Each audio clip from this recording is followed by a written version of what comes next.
Welcome to this week's Game of the Week.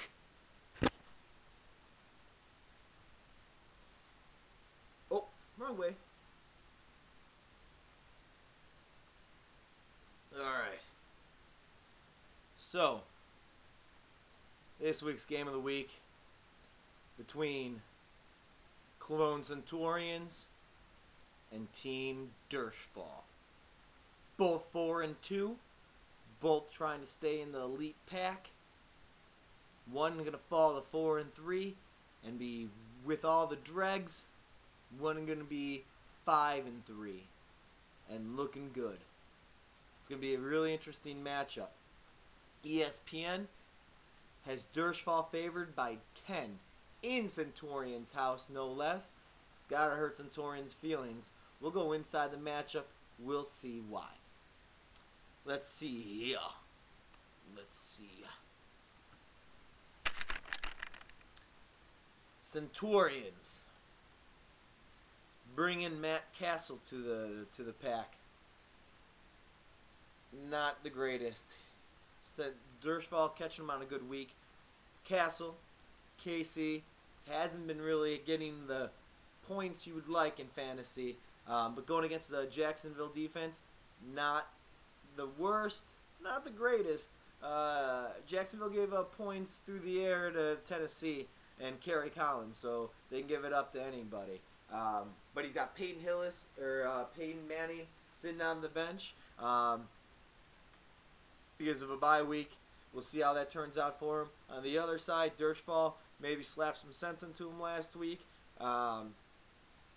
and put Aaron Rodgers back into the starting rotation like anybody in the world would. Aaron Rodgers going against the Minnesota defense. Minnesota's defense is really strong, especially against the pass.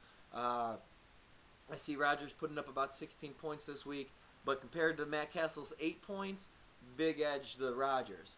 Matt Forte, no Sean Moreno, Derek Mason. Derek Mason only in there because of Reggie Wayne. I might be starting Michael Bush out in Oakland if I were you, Durchfalle. But you got to make that decision on your own. You definitely get some points out of Derek Mason. But Derek Mason is not the go-to guy in Baltimore anymore now with Anquan Boldin there. So we'll see how that works out for you. But Matt Forte going against the Washington defense that gives up a lot of points to opposing running backs. I like him. I'm saying about 16 to 18 points out of Forte. No Sean Moreno has been non-existent. The Denver's offense has been nowhere to be found except last week against the Jets. All of a sudden, it came to life.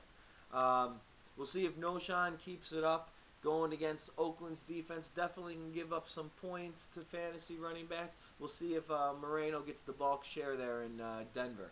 I'm actually only going to say 6 points for Moreno this week. On Centurion's side, we got Ricky Williams, Ahmad Bradshaw, Larry Fitzgerald. Larry Fitzgerald, if he's going to do anything, he's going to do it against Seattle's defense.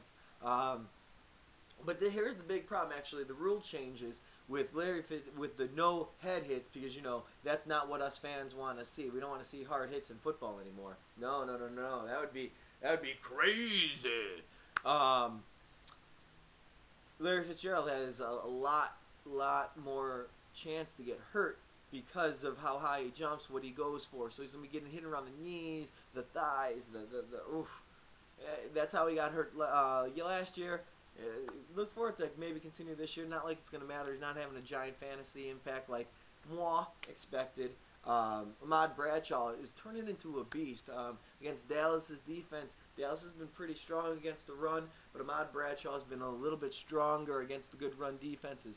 I like Ahmad Bradshaw for about 14 points this week, getting in the end zone at least once. Ricky Williams against Pittsburgh. I don't like anybody against Pittsburgh. I don't like the number 2 running back in Miami against Pittsburgh. Actually, give me under 6 points for Ricky Waters Ricky Waters. 49ers, Ricky Williams this week. Receivers, Roy Williams, Kenny Britt. Both receivers that no one would love to have in the very beginning of the year. But Roy Williams has been just a touchdown machine in Dallas. Kenny Britt is the first target for Vince Young, but he's day to day, so we'll see how that pans out. Kerry Collins might be the one throwing. Um, Between the two, I'm going to say 20 points, average of 10 between them. Not too horrible, not too great. On the other side, we got Durchfalle with Michael Crabtree, Lance Moore. Crabtree is starting to come out of his shell a little bit. Big touchdown pass yesterday against Oakland, or not yesterday, sorry, last week against Oakland. I think it's going to continue against Carolina, who's definitely a very, very weak team. I'm give me about 14 points for Michael Crabtree this week, and Lance Moore out of New Orleans. I tell you what, I don't know what's going on with New Orleans. And who they throw to. So it could be one receiver the one day, one receiver the other day, but their offense still hasn't been kicking on all cylinders. So I'm not a giant fan of Lance Moore. If he doesn't get that big play, he's almost practically useless. Well, this week he's not going to get that big play. I give him only 3 points this week. If we look at tight ends, Tony Molokai from the Chiefs. Really love him. Great player. Unfortunately, he's got Matt Castle throwing to him. But on the plus side for Durchfalle, Castle really relies on him a lot, so might really negate any points Castle gets. Give me about 6 points from Molokai this week. Aaron Henderson from New England, another young tight end that's been a stud this year. Especially with Randy Moss gone, he gets a heightened role in their offense. Give me about 12 points for him. Fantasy dud this week, I'm definitely going with Lance Moore. And fantasy stud, I'm actually going with Michael Crabtree with 14 points. It's good for a number 2 receiver on your squad. Prediction, I actually predict it's going to be very close. I don't think it's actually going to be that high scoring, just with some of the matchups and some of the bye weeks, unfortunately. I'm going to actually take Durchfalle to move up the notch to 5-3, and I have Centurions evening out at 4 and or not evening out, but dropping down to 4-3. I meant 5-2 for Durchfalle, 4-3 for Centurions, and I have Durchfalle winning. I'm going to say close, 6 points. Another close week for them. They're going to be nail biting it all the way into the Ahmad Bradshaw and Roy Williams on Monday Night Football. It's going to be a close one. Those two are definitely gonna make or break the week for both of them. Anyhow, that's been this week's game of the week. Hope to see you guys in the other ones. Come on, watch the other ones. Come on. All right, do it. See ya.